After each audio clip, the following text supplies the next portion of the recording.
Hey guys, how's it going, everybody? When we talk about kick-ass content, we should expand our thinking a little bit, okay? Because when you're thinking about content, you're thinking about content because you want to educate and you want to engage your buyers, I'm assuming. So if that is the case, and I'm assuming that's the case, then what is a very good mindset and an approach to take is to stop thinking about just content, but think in terms of assets. Now, what is an asset? An asset is basically a thing that you produce once and has value for a very long time. So I'm going to give you an example.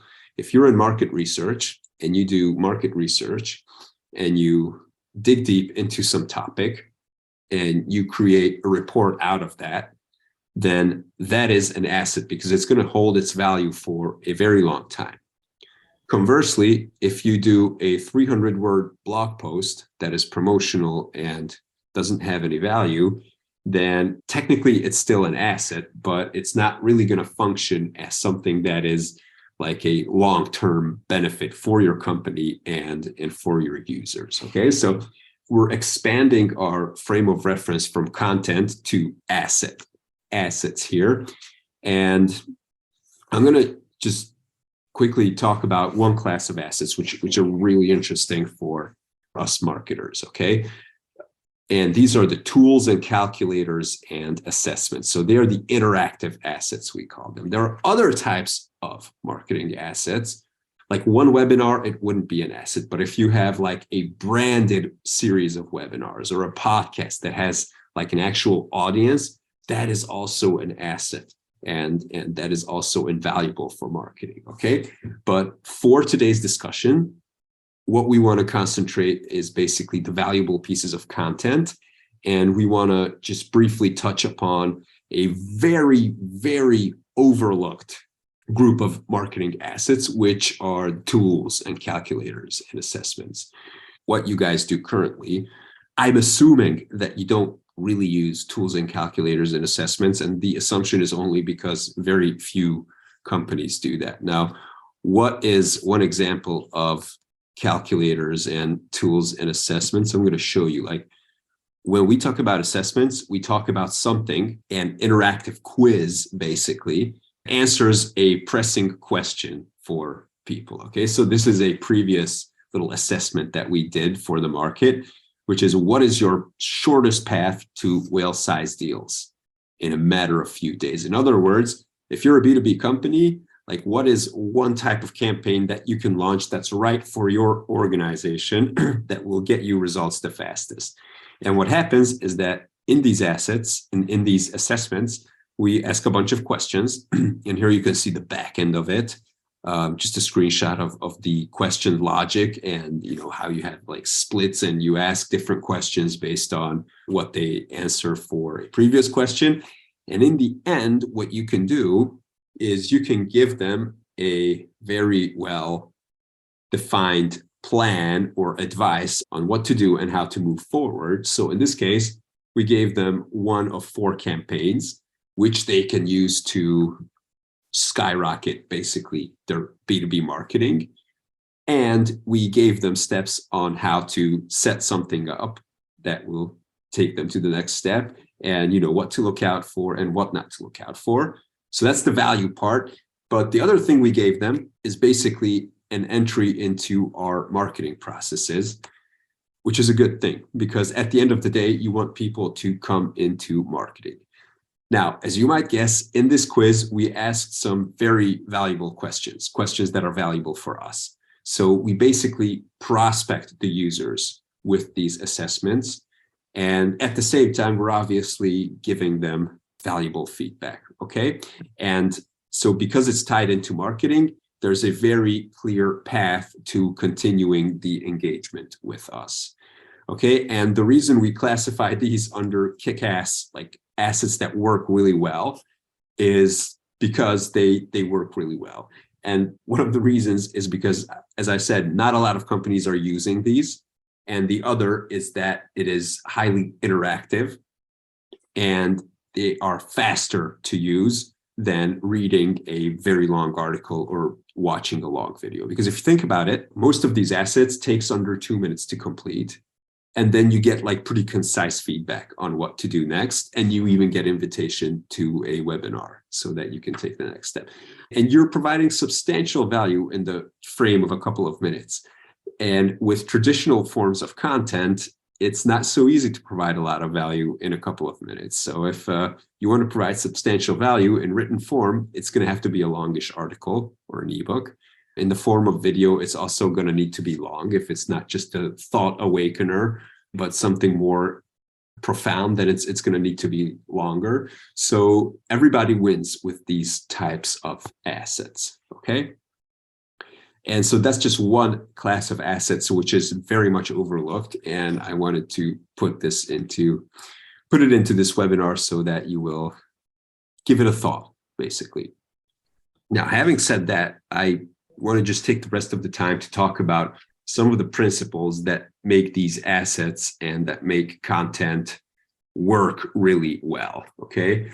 And I'm trying to steer away from the fact that a lot of people want to make viral content. So they set out to make viral content and they're like, I want this to go viral and I want 90, 100 million people to see it. And that's usually not the right way to go about it. But the right way to go about it is, well, I'm going to get into it. What's the right way to go about it? Okay.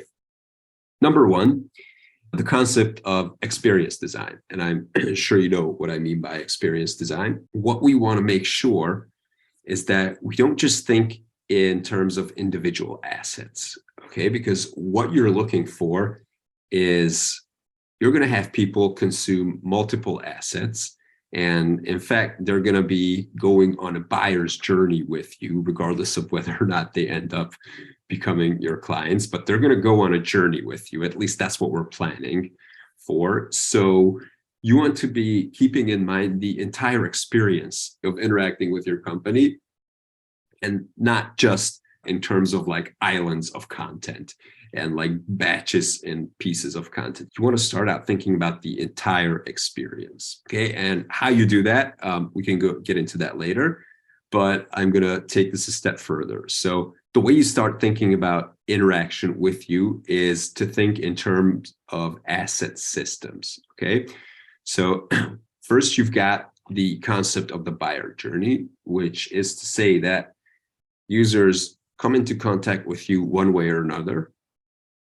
And if they are intrigued, they are going to want to research and dig deeper to understand more about you.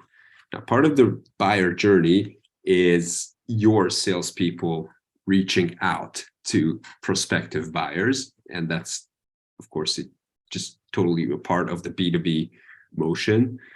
But it is an important part. Okay, so you have that part, which is designing the high-level buyer journey. The next level of asset systems, or when you're creating an asset system, is the relationship. Okay, so the relationship component is very important because at the end of the day, you know, it's a cliche, but people buy from people. Technically, they buy from companies, but when you're selling B2B stuff, then what ends up happening is people want to do business with people whom they know, like, and trust.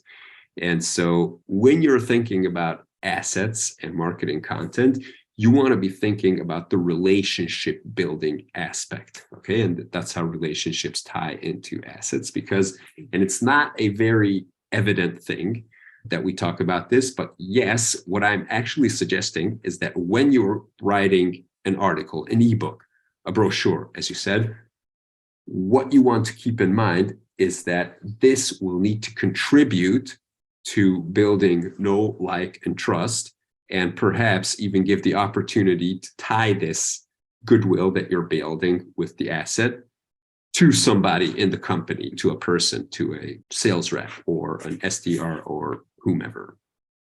Okay. Now, the third thing that I really want people to think about when they think of asset systems is the channels. We often gravitate to having a preference for one or two channels where we feel most comfortable. But the reality is that buyers are all over the place and they have their own channel preferences, which changes with the situation. So what do I mean? For example, you have somebody who is reading articles most of the time on their laptops, but some of the content they consume, they do it while they're walking their dog outside. And so then the comfortable channel for them is an audio recording in the form of a podcast. Or they might be standing in line somewhere with their headphones on and they might have 5 or 10 minutes and they're open to watching videos. While they might not be watching videos at the office or while walking the dog. So that's 3 channels that I've just mentioned for that one person right there. And as you are building your asset systems or content plans, if you want to call it that, you've got to be mindful of these channels. That it's not just LinkedIn, because a lot of people gravitate to LinkedIn and B2B, but it's other mediums as well. And you'll need to make your content be repurposable. Okay. And then finally, like when you've got these sequences in place, like, okay, buyer journeys, what's the typical path of a stranger becoming a client of the company? So you get that in place. You really take relationship and relationship building into account. You account for all the channels where your buyers are present and the different ways in which they want to be consuming content. Then when you get those straight, then you start thinking about assets, okay? And the individual assets are the pieces of content, are the interactive assessments or calculators or quizzes. They might be the webinar series or the podcasts. When you're talking about the channels, then yeah, you need to consider all the places where your buyers are present and where you can reach them. Because in some places, you can't reach them because there are going to be closed communities. There might be offline places where you don't have access to, but you want to map all of these out so that you have an understanding. You actually want to do that up here at the buyer journey planning phase, because that's where you need to understand. And once you have an understanding, then you need to account for like all the channels where you need to be present. And it's not a lot of channels. So it's not like you have to be on YouTube, Instagram, and TikTok and whatnot, and the local association. It's usually not that complex. It's just a few places that you need to put your focus on. For B2B, I think like having a podcast is one of those channels. So it's almost a non-negotiable. Contrary to popular belief, you don't really need a big audience for your podcast. The podcast can serve very well as a relationship building tool. So you can go to actual prospects who you want to sell to. And rather than saying, hey, jump on a demo with me, or let's have a discovery call, because very few people want to do that. Instead, you can say, I have a podcast and I would love to feature you as a guest because you are an expert in your field. And I want you to talk to our audience. Would you come on a podcast interview? And that's a much easier ask for a lot of people than to jump on a discovery call. And it's a great way to build relationships. So it's a special thing. If you interview somebody on your podcast, then it's, it puts you in a good place. It starts out off the relationship on the right foot. Yeah. Okay. Let me just move on into how to create. Okay. So far we talked about like all the things that you need to account for when you're thinking about creating awesome content. Many people default to, okay, how do you make the article or how do you make the social media post perform really well? And my answer is start with everything else that we just talked about. Like have the entire plan. Of course, have a well-defined ideal customer profile. Think outside just content. Go in for experience design. Be mindful of creating asset systems and not just individual pieces of content. And then, only then, should you think about making your individual pieces of content and assets be binge-worthy or highly attractive. Okay, so I just gave you a quick review of what we talked about. So the first thing that really helps is if you have a story, in other words, a brand narrative in place. Now, what's a brand narrative? It is basically a concise story or storyline about how you help your buyer persona with a big problem of theirs. And in this story, in this narrative, your buyer is the hero. So it's not about you being great and awesome and formidable. It's about them being the hero and you being a helper or a guide who helps them achieve their goals. Okay, so what you got to have in place, some components that you need to have for this narrative is number one, you've got to have a well-defined hero, or in other words, the buyer persona who you're talking to, your primary buyer who's going to make the decision.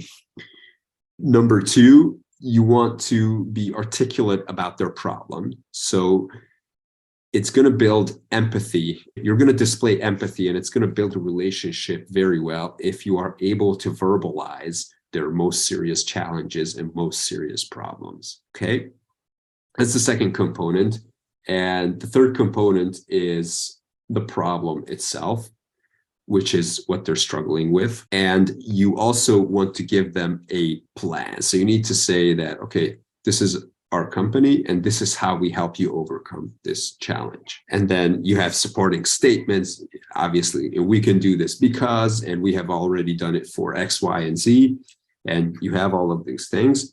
But the final two components are very important and they are often neglected. And it is the happy end, which is basically painting a very positive picture of what can happen if they stick with you, if they choose you as a vendor, and a little bit negativity as well, in that you want to help them understand what happens if they go on the wrong path, if they don't take action, if they hesitate and put things off for too long, or if they just choose the wrong solution and go off in the wrong direction. So like all the boo-boo and crap that can happen if they make a bad choice and not go with you. Okay, so I did not get the last part. Could you please repeat that? Yeah. Okay, so the last part is you want to, as a part of this narrative, and I'm going to give you an example. As a part of this narrative, what you want to do is paint a positive picture of what's the ideal outcome of working with you or using your product. And you also, to a much smaller degree, want to paint the negative picture, so the sad end of what's going to happen if they don't work with you or if they choose the wrong solution, right? So just like in a story, you always have the vision of a positive, happy ending, but you need to understand what's at stake. So in a movie, you are always very well aware of what can happen if things don't go according to plan, if the hero doesn't take action. So, the world can come to an end, or the terrorists will win, or the girl will be kidnapped to be never seen again. So there's always a lot at stake, and your readers, your users need to understand what's really at stake. So I was just going to use our example. We have a marketing agency that helps technology companies, B2B technology companies with high average order values, and who don't have like big and robust marketing teams, or who don't have operations. And our brand narrative goes something along the lines of, getting big clients in technology is hard. You are a sales leader or a marketing leader or a startup founder, and you're supposed to be doing marketing, but you're not really sure where to start. You might have considered hiring an intern, hiring a marketer, or just bringing a digital agency on board, but you're not really sure where to go. And you might have even burned yourself. Now, what you need is basically a team who will set the right processes in place for you and then help you hire and train the team. And that would be us. That's clear. Okay, so far what I've done here is I have outlined the goal. Like, you are a startup and you need to grow, you need big clients. Your problem is that marketing is really hard and you're not really sure in which direction to go. And hiring just one marketer or two marketer, it doesn't get the job done. Neither will hiring general digital marketing agencies, because they don't have the depth and experience of what account-based marketing and revenue marketing needs. And so your solution is a company like Clear. And here I'm giving them the plan.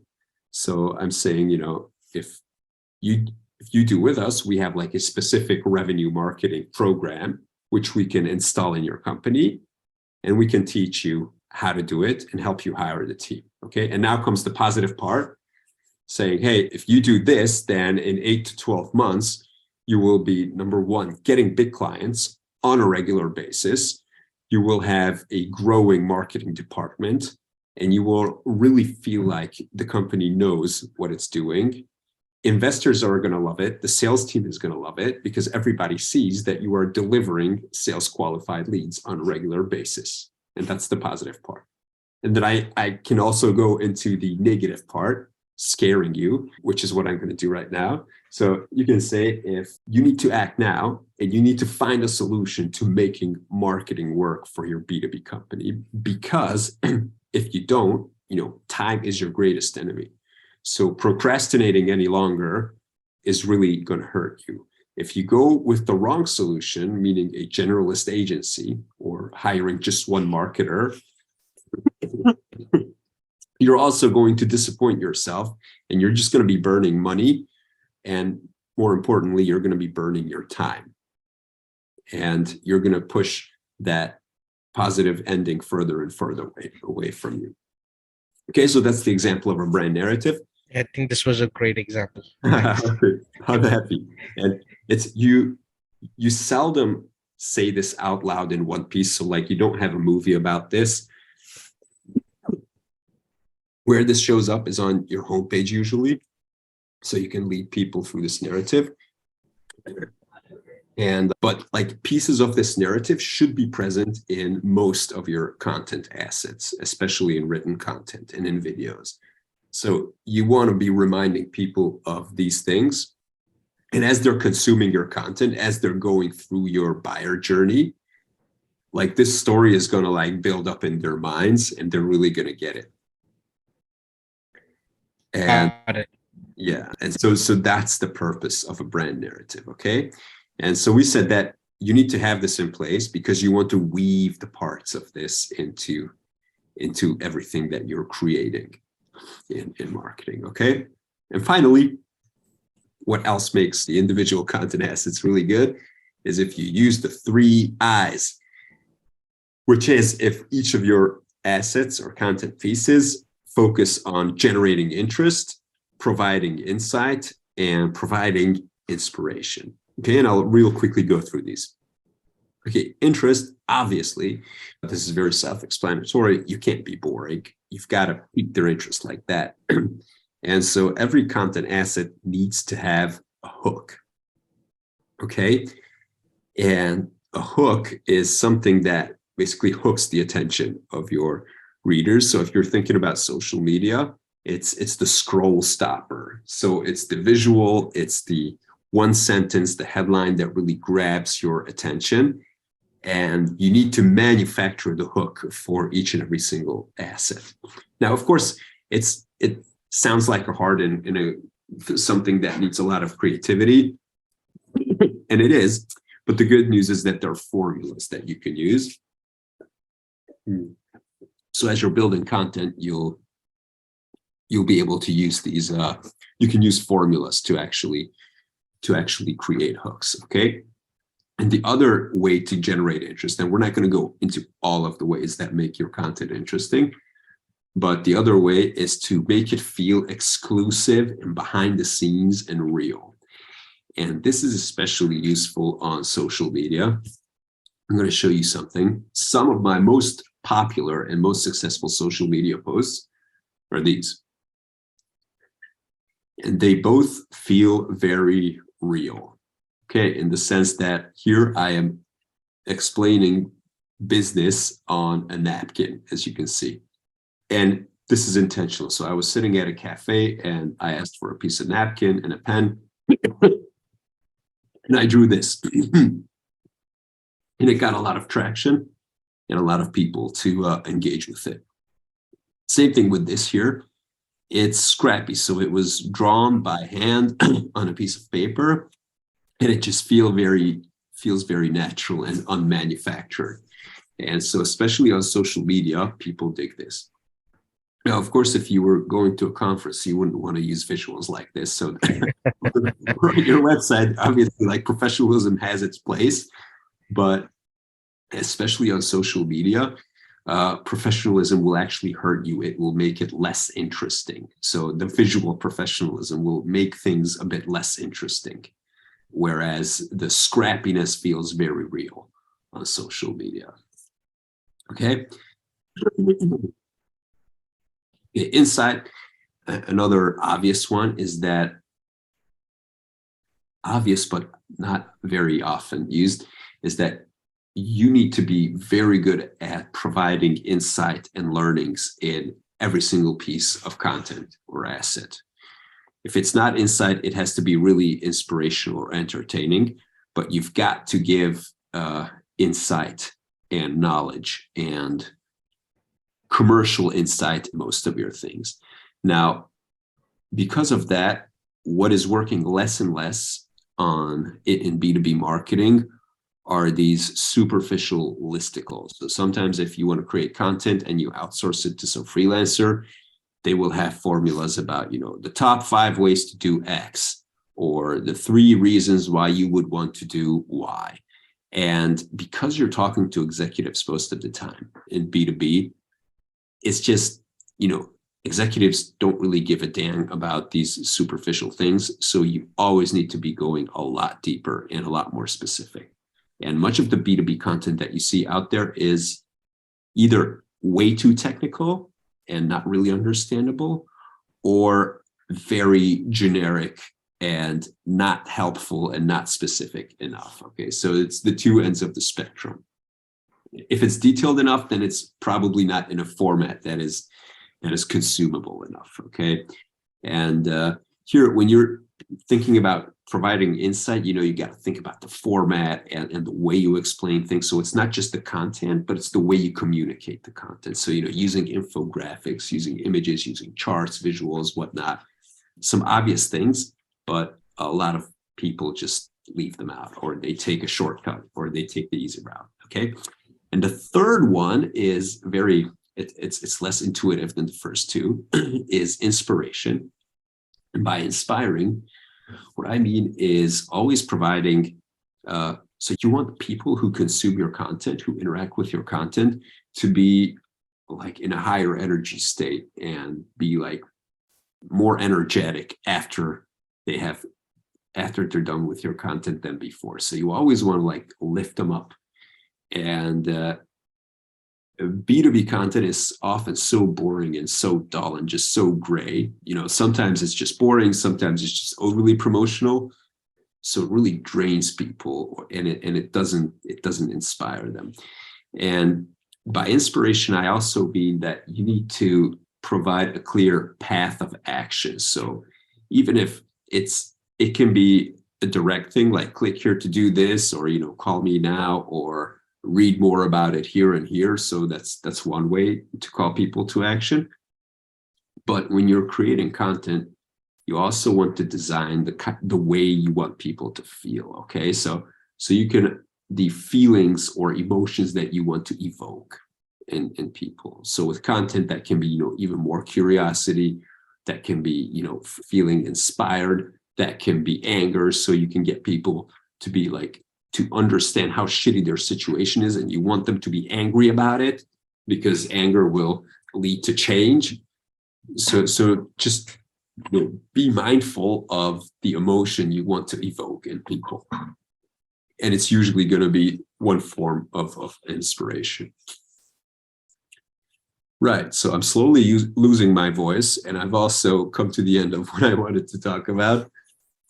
Yeah, just stay tuned, because we do these pretty often. Great. Okay. See you later. Thank you. Bye-bye. Yep. Bye-bye. Bye.